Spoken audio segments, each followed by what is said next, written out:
ओम शांति। 10 जनवरी 2022। अभी सुनेंगे मीठे मीठे प्यारे बाप दादा की विस्तार से मुरली। मीठे बच्चे, श्रीमत पर तुम्हें सबकी रूहानी खातिरी करनी है। खुशी की खुराक खाना और खिलाना, यही सच्ची खातिरी करना। प्रश्न: ज्ञान में स्पिरिचुअलिटी का जोर भरने की विधि क्या है? उससे कौन कौन से फायदे होंगे?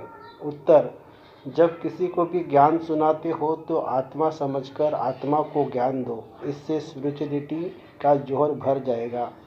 इस नई आदत से किसी को भी ज्ञान सुनाएंगे तो उसे झट तीर लगेगा, शरीर का भान भी खत्म होता जाएगा। फिर माया के तूफान व बुरे संकल्प भी नहीं आएंगे, क्रिमिनल आई भी नहीं रहेगी। ओम शांति। ज्ञान का तीसरा नेत्र देने वाला रूहानी बाप बेटूहानी बच्चों को समझाते हैं, ज्ञान का तीसरा नेत्र सिवाय बाप के और कोई दे नहीं सकता। अभी तुम बच्चों को ज्ञान का तीसरा नेत्र मिला है। अभी तुम जानते हो कि यह पुरानी दुनिया बदलने वाली है।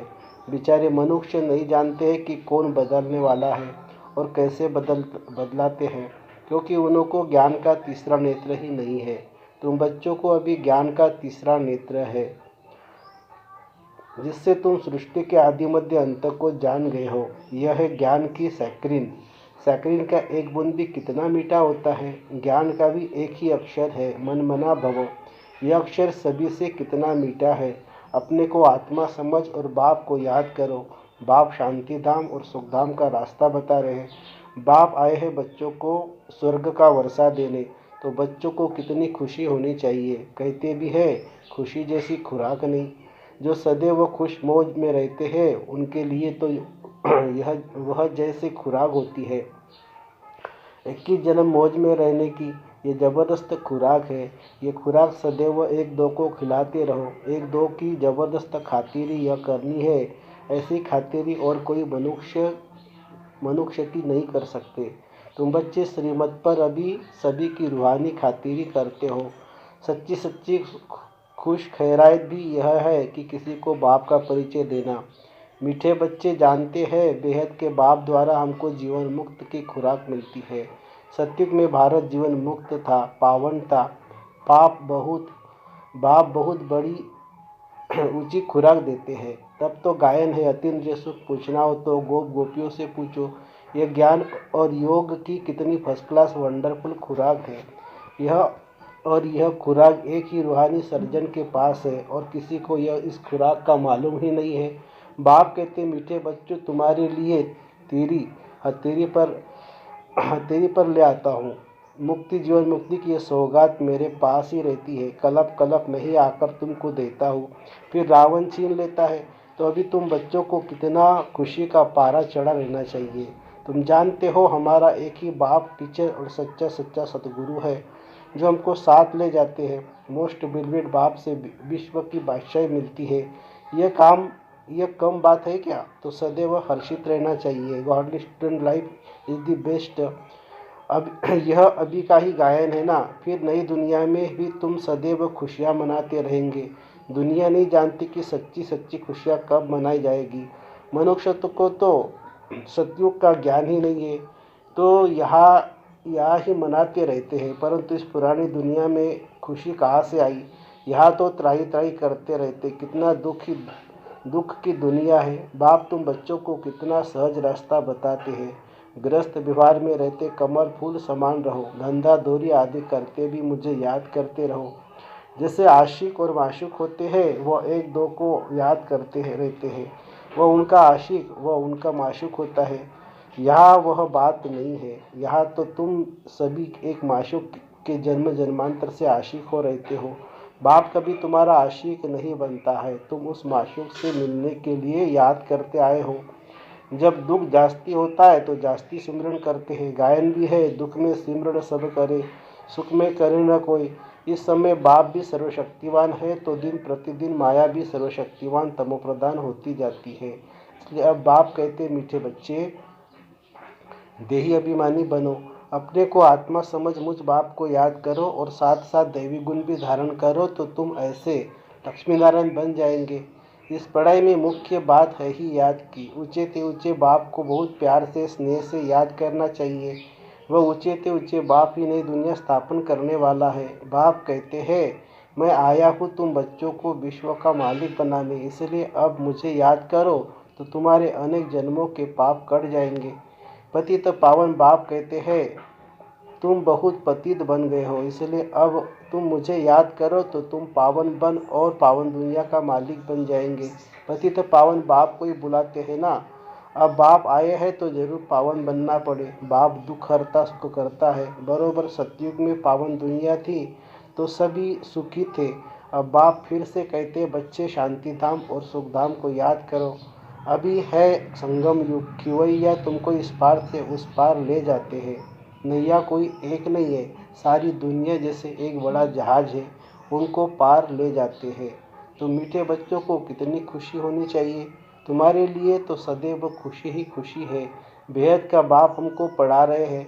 वाह, यह तो कब न सुना न पढ़ा। भगवान वाच, मैं तुम रूहानी बच्चों को राजयोग सिखा रहा हूँ तो पूरी रीति सीखना चाहिए ना, धारणा करनी चाहिए, पूरी रीति पढ़ना चाहिए। पढ़ाई में नंबरवार तो सदैव होते ही है। अपने को देखना चाहिए, मैं उत्तम हूँ, मध्यम हूँ व कनिष्ठ हूँ। बाप कहते अपने को देखो, मैं उच्च पद पाने के लायक हूँ, रूहानी सर्विस करता हूँ। क्योंकि बाप कहते हैं, बच्चे सर्विसेबल बनो, फॉलो करो। मैं आया ही हूँ सर्विस के लिए, रोज़ सर्विस करता हूँ, इसलिए तो यह रथ लिया है। इनका रथ बीमार पड़ जाता है तो भी मैं इनमें बैठ मुरली लिखता हूँ। मुख से तो बोल नहीं सकते तो मैं लिख देता हूँ, ताकि बच्चों के लिए मुरली मिस न हो। तो मैं भी सर्विस पर हूँ ना। यह है रूहानी सर्विस। तुम भी बाप की सर्विस में लग जाओ। On God fatherly service. बाप ही तुमको सारे विश्व का मालिक बनाने आए हैं। जो अच्छा पुरुषार्थ करते उनको महावीर कहा जाता है। देखा जाता है कौन महावीर है, जो बाबा के डायरेक्शन पर चलते हैं। बाप का फरमान है, अपने को आत्मा समझ, भाई भाई को देखो, इस शरीर को भूल जाओ। बाबा भी शरीर को नहीं देखते हैं। बाप कहते हैं, मैं आत्माओं को देखता हूँ। बाकी यह तो ज्ञान है कि आत्मा शरीर बिगर बोल नहीं सकती। मैं भी इस शरीर में आया हूँ, लोन लिया हूँ। शरीर के साथ ही आत्मा पढ़ सकती है। बाबा की बैठक यहाँ है।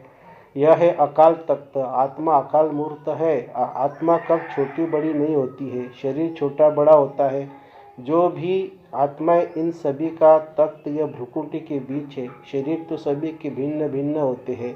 किसी का अकाल तख्त पुरुष का है, किसी का अकाल तख्त स्त्री का है, किसी का अकाल तख्त बच्चे का है। बाप बेट बच्चों को रूहानी ड्रिल सिखलाते हैं। जब कोई से बात करो तो पहले अपने को आत्मा समझो। हम आत्मा फलाने भाई से बात करते हैं, बाप का पैगाम देते हैं। शिव बाबा को याद करो, याद से जंग उतरनी है। सोने में जब अलाय पड़ती है तो सोने की वैल्यू कम हो जाती है। तुम आत्मा में भी जंग पड़ने से तुम वैल्यू लेस हो गए हो। अब फिर पावन बनना है। तुम आत्माओं को अज्ञान का तीसरा नेत्र मिला है। उस नेत्र से अपने भाइयों को देखो। भाई भाई को देखने से कर्मेंद्रियां कब चंचल नहीं होंगी। राजभाग लेना है, विश्व का मालिक बनना है, तो यह मेहनत करो। भाई भाई समझ सभी को ज्ञान दो, तो फिर यह आदत पक्की हो जाएगी। सच्चे सच्चे ब्रदर्स तुम सभी हो। बाप भी ऊपर आए हैं, तुम भी आए हो। बाप बच्चों सहित सर्विस कर रहे हैं। सर्विस करने की बाप हिम्मत देते हैं। हिम्मत ते मर्दा, तो ये प्रैक्टिस करनी है। मैं आत्मा भाई को पढ़ाता हूँ। आत्मा पढ़ती है ना, इसको स्पिरिचुअल नॉलेज कहा जाता है, जो रूहानी बाप से ही मिलती है। संगम पर ही बाप आकर ये नॉलेज देते हैं। अपने को आत्मा समझो। तुम नंगे आए थे, फिर यह शरीर धारण कर तुमने 84 जन्मों का पाठ बजाया है। अब फिर वापिस चलना है। इसलिए अपने को आत्मा समझ, भाई भाई की दृष्टि से देखना है। यह मेहनत करनी है। तुम बच्चों को अपनी मेहनत करनी है। दूसरे से हमारा क्या ना जाता। चैरिटी बिगिंस एट होम, अर्थात पहले खुद को आत्मा समझ, फिर भाइयों को समझाओ तो अच्छी रीति तीर लगेगा। ये जोहर भरना है। मेहनत करेंगे तभी उच्च पद पाएंगे। बाप आए ही है फल देने के लिए, तो मेहनत करनी पड़े, कुछ सहन भी करना पड़ता है। तुम कोई उल्टी सुल्टी बात बोले तो चुप रहो। चुप रहेंगे तो फिर दूसरा क्या करेगा। ताली दो हाथ से बजती है। एक ने मुख की ताली बजाई, दूसरा चुप कर दे तो वह आप ही चुप हो जाएगा। ताली से ताली बजने से आवाज़ हो जाता है। बच्चों को एक दो का कल्याण करना है। बाप समझाते हैं, बच्चे सदैव खुशी में रहने चाहते हो तो मनमना भवो। अपने को आत्मा समझ बाप को याद करो। भाइयों, आत्माओं तरफ देखो, भाइयों को भी ये नॉलेज दो। यह आदत पड़ जाने से फिर कभी क्रिमिनल आई धोखा नहीं देगी। ज्ञान की तीसरा नेत्र से तीसरे नेत्र को देखो। बाबा भी तुम्हारा आत्मा को ही देखते हैं। कोशिश यह करनी है सदैव आत्मा को ही देखे, शरीर को देखे ही नहीं। योग कराते हो तो भी अपने को आत्मा समझ भाइयों को देखते रहेंगे तो सर्विस अच्छी होगी। बाबा ने कहा है, भाइयों को समझाओ। भाई सभी बाप से वर्षा लेते हैं। यह रूहानी नॉलेज एक ही बार तुम ब्राह्मण बच्चों को मिलती है। तुम ब्राह्मण फिर देवता बनने वाले हो, तो इस संगम युग को थोड़े ही छोड़ेंगे, नहीं तो पार कैसे जाएंगे? कूदेंगे थोड़ी है। ये वंडरफुल संगम युग है, तो तुम बच्चों को रूहानी यात्रा पर रहने की आदत डालनी है। तुम्हारे ही फायदे की बात है। बाप की शिक्षा भाइयों को देनी है। बाप कहते हैं, मैं तुम आत्माओं को ज्ञान दे रहा हूँ, आत्मा को ही देखना है। मनुष्य से बात करेगा तो उनके मुंह को देखेगा ना। तुम आत्मा से बात करते हो तो आत्मा को ही देखना है। बल शरीर द्वारा ज्ञान देते हो, परंतु इसमें शरीर का भान तोड़ना होता है। तुम्हारी आत्मा समझती है, परमात्मा बाप हमको ज्ञान दे रहे हैं। बाप भी कहते हैं, हे आत्माओं को देखता हूँ। आत्माएं भी कहती है, हम परमात्मा बाप को देख रहे हैं, उनसे नॉलेज ले रहे हैं। उसको कहा जाता है स्पिरिचुअल ज्ञान की लेन देन। आत्मा के साथ, आत्मा में ही ज्ञान है, आत्मा को ही ज्ञान देना है। यह जैसे जोहर है, तुम्हारे ज्ञान में यह जोहर भर जाएगा तो किसी को समझाने से झट तीर लग जाएगा। बाप कहते हैं, प्रैक्टिस करके देखो तीर लगता है या नहीं। यह नई टेव आदत डालनी है तो फिर शरीर का भान निकल जाएगा। माया की तूफान कम आएंगे, बुरे संकल्प नहीं आएंगे, क्रिमिनल आई भी नहीं रहेगी। हम आत्मा ने 84 का चक्र लगाया, अब नाटक पूरा होता है। अब बाबा की याद में रहना है। याद से तमोप्रधान से सतोप्रधान दुनिया के मालिक बन जाएंगे। कितना सहज है। बाप जानते हैं, बच्चों को यह शिक्षा देना भी मेरा पाठ है। कोई नई बात नहीं है। हर 5000 वर्ष बाद हमको आना होता है। मैं बंधायमान हूँ, बच्चों को बैठ समझाता हूँ। मीठे बच्चे, रूहानी याद की यात्रा में रहो तो अंत मत्ते सो गति हो जाएगी। यह अंतकाल है ना, मामे कम याद करो तो तुम्हारी सदगति हो जाएगी।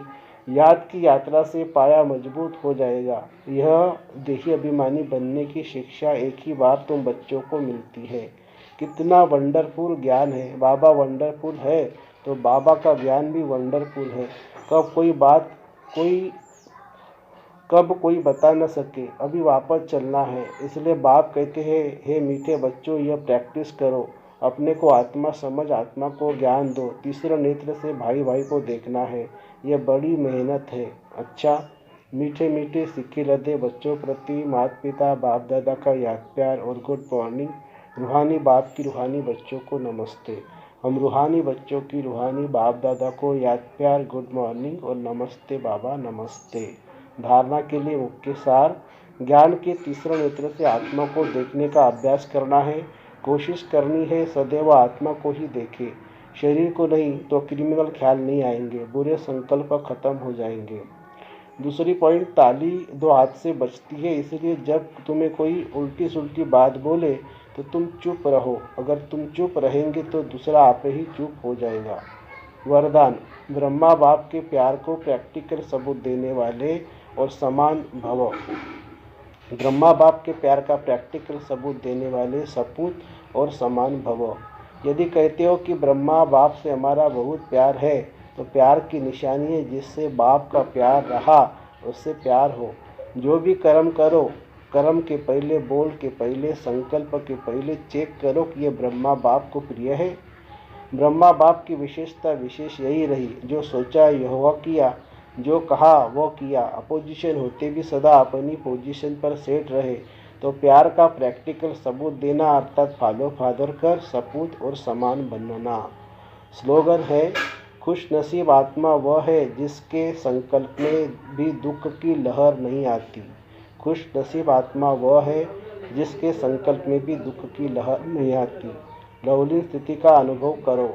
परमात्मा प्यार अकूट है, अटल है, इतना है जो सर्व को प्राप्त हो सकता है। लेकिन परमात्मा प्यार प्राप्त करने की विधि है न्यारा बनना। जितना न्यारा बनेंगे उतना परमात्मा प्यार का अधिकार प्राप्त होगा।